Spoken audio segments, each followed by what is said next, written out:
जय हिंद साथियों, स्वागत करता हूं आप सभी का अपने यूट्यूब चैनल पर। साथियों, आज इस वीडियो में हम आपके लिए एसएससी सीएचएसएल से रिलेटिव एक महत्वपूर्ण प्रैक्टिस सेट लेकर आए हैं, जिसके सभी क्वेश्चन सेलेक्टेड, इंपोर्टेंट और गोल्डन क्वेश्चन होने वाले हैं, जो आपको सीधे आपके एग्जाम में देखने को मिलेंगे। जैसा कि मेरे प्यारे साथियों, आपको पता ही है कि आपके 1 जुलाई से आपके एग्जाम चालू हैं और मात्र आपके एग्जाम के 4 से 5 दिन मात्र शेष बचे हैं, जिसमें आपको पूरी तैयारी करनी है। तो मेरे प्यारे साथियों, आप इस प्रैक्टिस सेट के माध्यम से आप यह जज कर सकते हो कि आप भी एसएससी सीएचएसएल की तैयारी कर रहे हो, तो यह जज कर सकते हो कि आपसे कौन सा टॉपिक अभी आपकी तैयारी से छूट गया है, जिस पर आपने कवर नहीं किया है, और कौन कौन से टॉपिक आपके लिए इंपॉर्टेंट होने वाले हैं, कहां कहां से क्वेश्चन आपसे एसएससी सीएचएसएल में क्वेश्चन पूछे जाते हैं, कौन सा टॉपिक आपके लिए सिलेक्टेड होगा, किस टॉपिक पर आपको विशेष जोर देना है।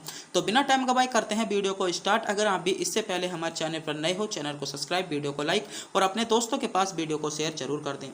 तो आपका पहला जो क्वेश्चन है आपका, राजा नंद कुमार की न्यायिक हत्या करने का आरोप निम्नलिखित में से किस पर लगाया गया था। इंपोर्टेंट और सेलेक्टेड क्वेश्चन होने वाला है एसएससी सीएचएसएल के लिए। इस क्वेश्चन को आप नोट कर लें या इस क्वेश्चन का आप स्क्रीनशॉट भी ले सकते हैं। क्वेश्चन है राजा नंद कुमार की न्यायिक हत्या, जो आपकी न्यायिक हत्या हुई थी, उसका आरोप जो दिया गया था वह आपका निम्नलिखित में से किस पर लगाया गया था। तो मेरे प्यारे साथियों, राजा जो नंद कुमार थे, इनकी हत्या का जो आरोप लगाया गया था वॉरेन हेस्टिंग्स पर लगाया गया था, यानी डी विकल्प के साथ आपका बिल्कुल करेक्ट जवाब होगा। जिन बच्चों ने विकल्प बी को चुना है, बिल्कुल सही चुना है। बात करते हैं कि राजा जो नंद कुमार की हत्या हुई थी वह आपकी कब हुई थी। तो राजा नंद कुमार की हत्या जो हुई थी 1775 में आपकी राजा नंद कुमार की हत्या हुई थी।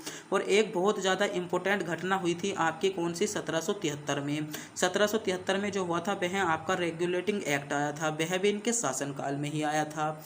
और एक पीट इंडिया एक्ट भी आपने सुना होगा, जो आपका 1784 में आया था, वह भी आपका बारेन के ही समय में क्या आया था, यह भी आपका इनके ही समय में आया था। ये चारों के चारों डेट आपके लिए बहुत ही ज़्यादा इंपॉर्टेंट होने वाली हैं, आपको इनका पता होना चाहिए। अगला क्वेश्चन इंपॉर्टेंट होने वाला है। क्वेश्चन है निम्नलिखित में से कौन सी एशिया की सबसे बड़ी घाटी है। तो आपको बताना होगा एशिया की सबसे बड़ी घाटी आपसे पूछी गई है, यह क्वेश्चन इंपॉर्टेंट क्वेश्चन होगा। क्वेश्चन है कि एशिया की सबसे बड़ी घाटी कौन सी है। तो मेरे प्यारे साथियों, एशिया की जो सबसे बड़ी घाटी है वह है आपकी डांग घाटी। कहाँ पर है, डांग घाटी। बात करें डांग घाटी है कहाँ पर, तो एशिया में एक आपका देश है, कौन सा, नेपाल। इसका नाम तो आपने सुना ही होगा। तो नेपाल में जो है वह आपकी डांग घाटी स्थित है। बात करते हैं अलाई घाटी कहाँ पर है। तो अलाई घाटी मेरे प्यारे साथियों आपका कजाकिस्तान में है। और चुई घाटी कहाँ पर है, यह आपकी उज्बेकिस्तान में है। बात करते हैं फरगना घाटी की। तो फरगना घाटी आपकी 3 देशों में बसी हुई है, एक हो जाएगा उज्बेकिस्तान, किर्गिस्तान और तजाकिस्तान में क्या है, आपकी फरगना घाटी है। क्वेश्चन मेरे प्यारे साथियों आपसे पूछा गया था निम्नलिखित में से कौन सी एशिया की सबसे बड़ी घाटी है। तो एशिया की सबसे बड़ी घाटी कौन सी हो जाएगी, डांग घाटी आपकी एशिया की सबसे बड़ी घाटी है, यानी बी विकल्प के साथ इसमें आपका करेक्ट जवाब होगा। अगले क्वेश्चन पर बढ़ते हैं। अगला क्वेश्चन है आपका निम्नलिखित में से कौन सा राज्य दही डांडी का एक खेल का आयोजन के रूप में मान्यता देता है। तो कौन सा ऐसा आपका राज्य है, तो सही जवाब होगा महाराष्ट्र। महाराष्ट्र जो है दही डांडी को एक आपके खेल के रूप में आधिकारिक, इसको दही डांडी को जो माना गया है महाराष्ट्र में आधिकारिक खेल बना गया है। जैसे खो खो और कबड्डी के साथ साथ इसको भी यहाँ पर महाराष्ट्र में वरीयता दी जाती है। बात कर लेते हैं खो खो। जब खो खो की आपका जिक्र आ गया है तो एग्जामिनर खो खो के सदस्य पूछता है। तो खो खो में कितने सदस्य होते हैं, आपके 9 सदस्य होते हैं। और कबड्डी में कितने सदस्य होते हैं आपके, बताइए। कबड्डी में 7 होते हैं या 11, इनमें से आपको कमेंट बॉक्स में एक चुनना है, या तो आपको 11 बताना होगा या 7। तो सही जवाब आपको बताना है कि कबड्डी में 7 सदस्य होते हैं या 11। 2 विकल्प आपके सामने हैं, कमेंट बॉक्स में बताइएगा जल्दी से जल्दी, कबड्डी में आपके कितने सदस्य होते हैं, यह क्वेश्चन आपको बताना है। जल्दी से जल्दी बता दीजिएगा कबड्डी में आपके कितने सदस्य होते हैं, जल्दी से जल्दी कमेंट बॉक्स में बताएंगे इस क्वेश्चन का जवाब। बताइए कबड्डी में आपके कितने होते हैं। अगले क्वेश्चन पर पढ़ते हैं। अगला क्वेश्चन आपका क्या है, क्वेश्चन है सोसाइटी पंजीकरण अधिनियम 1860 के तहत राष्ट्रीय स्वच्छ गंगा मिशन को किस वर्ष एक सोसाइटी के रूप में पंजीकृत किया गया था? तो आपसे क्वेश्चन पूछा गया है राष्ट्रीय स्वच्छ गंगा मिशन, राष्ट्रीय जो आपका स्वच्छ गंगा मिशन को किस एक वर्ष सोसाइटी के रूप में पंजीकृत किया गया? तो किस वर्ष किया गया? आपका सही जवाब होगा 2011 में। 2011 में इसको एक सोसाइटी के रूप में पंजीकृत कर दिया था। बात कर लेते हैं करेक्ट डेट की, तो करेक्ट डेट जो थी वह थी आपकी 12 अगस्त 2011 को।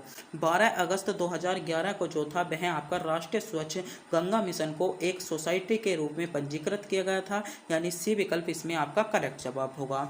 और गंगा नदी से संबंधित आपका एक बहुत ज़्यादा क्वेश्चन पूछा जाता है, नमामि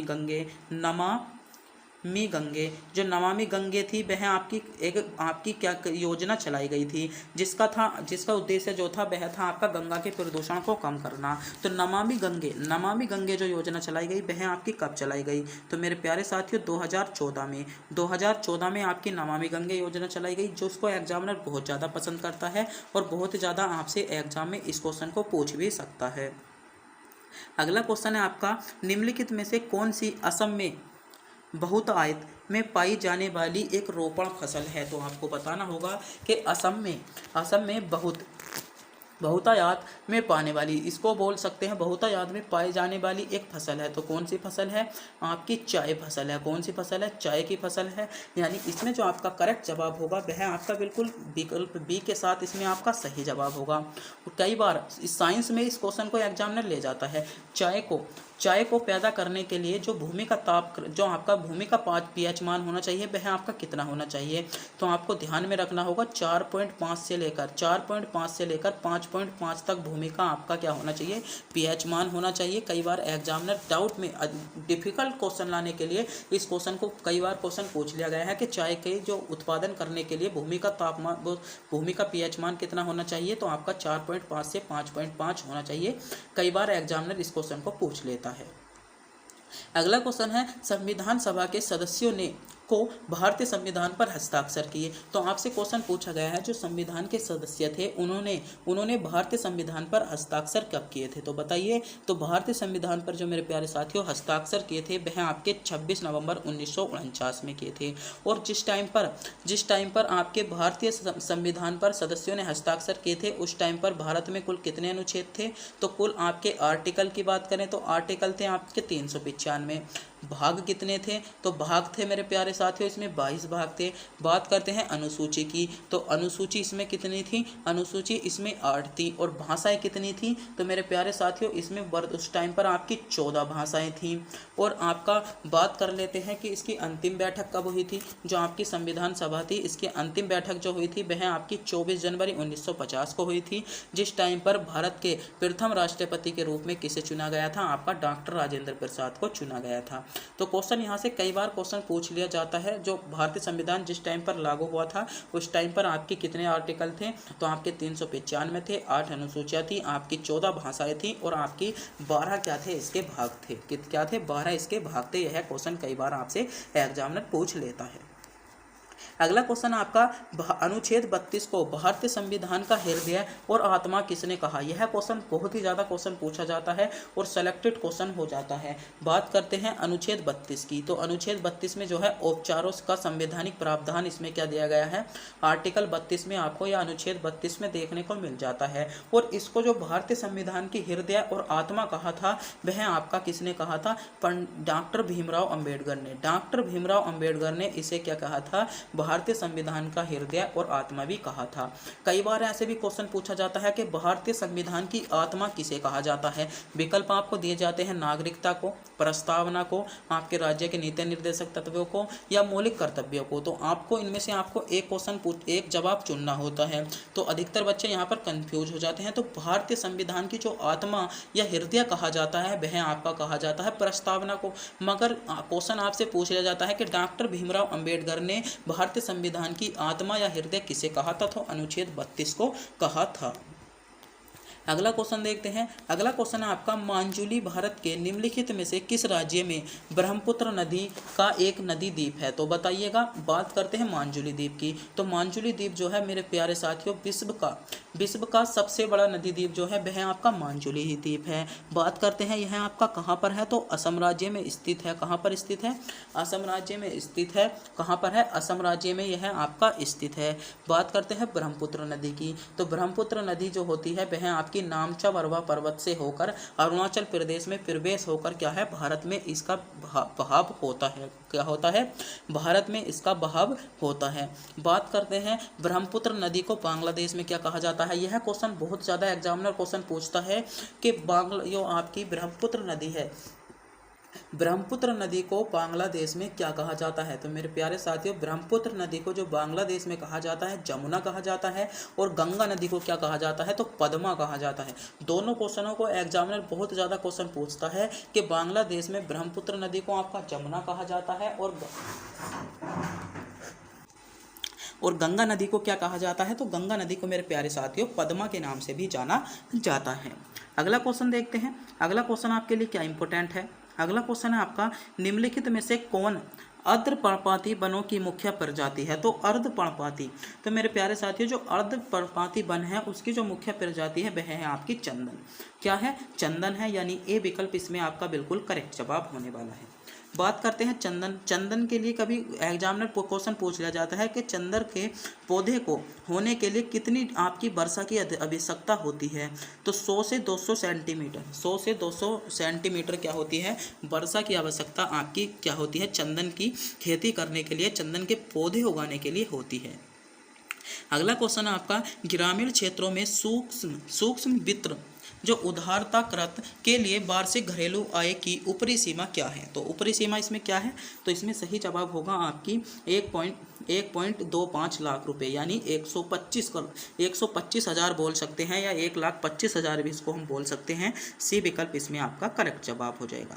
अगला क्वेश्चन है आपका, निम्नलिखित में से किस वर्ष भारत सरकार ने मौद्रिक नीति समिति की स्थापना की? तो किस वर्ष की थी? आपकी 2016 में की थी, यानी ए विकल्प इसमें आपका करेक्ट जवाब होगा। अगला क्वेश्चन देखते हैं। अगला क्वेश्चन आपका, बाथरूम के शीशे, झील और चश्मे की चमक का प्रतिबिंब किस प्रकार के प्रतिबिंब के कारण होता है? तो किस प्रकार के कारण होता है? जो आपने देखा होगा शीशे, झीलें, जो आपकी झील की तरल होती है तो उस पर जो प्रतिबिंब, और चमक का जो प्रतिबिंब होता है किसके कारण होता है? तो चमकदार परावर्तन के कारण, यानी सी विकल्प के साथ इसमें आपका बिल्कुल करेक्ट जवाब होगा। अगला क्वेश्चन देखते हैं। अगला क्वेश्चन है, आधुनिक आवर्त सारणी में किस तत्व के संयोजकता इलेक्ट्रॉन की संख्या सीजियम के संयोजकता इलेक्ट्रॉन के समास होती है? तो कौन से के होते हैं? अगर आपने आवर्त सारणी पढ़ी होगी तो आपको इस क्वेश्चन का जरूर पता होगा। बहुत ज़्यादा एग्जामिनर या टीचर्स इस क्वेश्चन को बहुत ज़्यादा बताते हैं। तो पोटेशियम के समान होती है, यानी सी विकल्प आपका करेक्ट जवाब होगा। अगला क्वेश्चन है आपका, सोवा वायरस जिसे हाल ही में खबरों में देखा गया, यह है आपका, तो यह आपका क्या है? जो सोवा वायरस है वह आपका क्या है? तो मेरे प्यारे साथियों इसका आपका सही जवाब होगा, यह आपका कैसा वायरस है?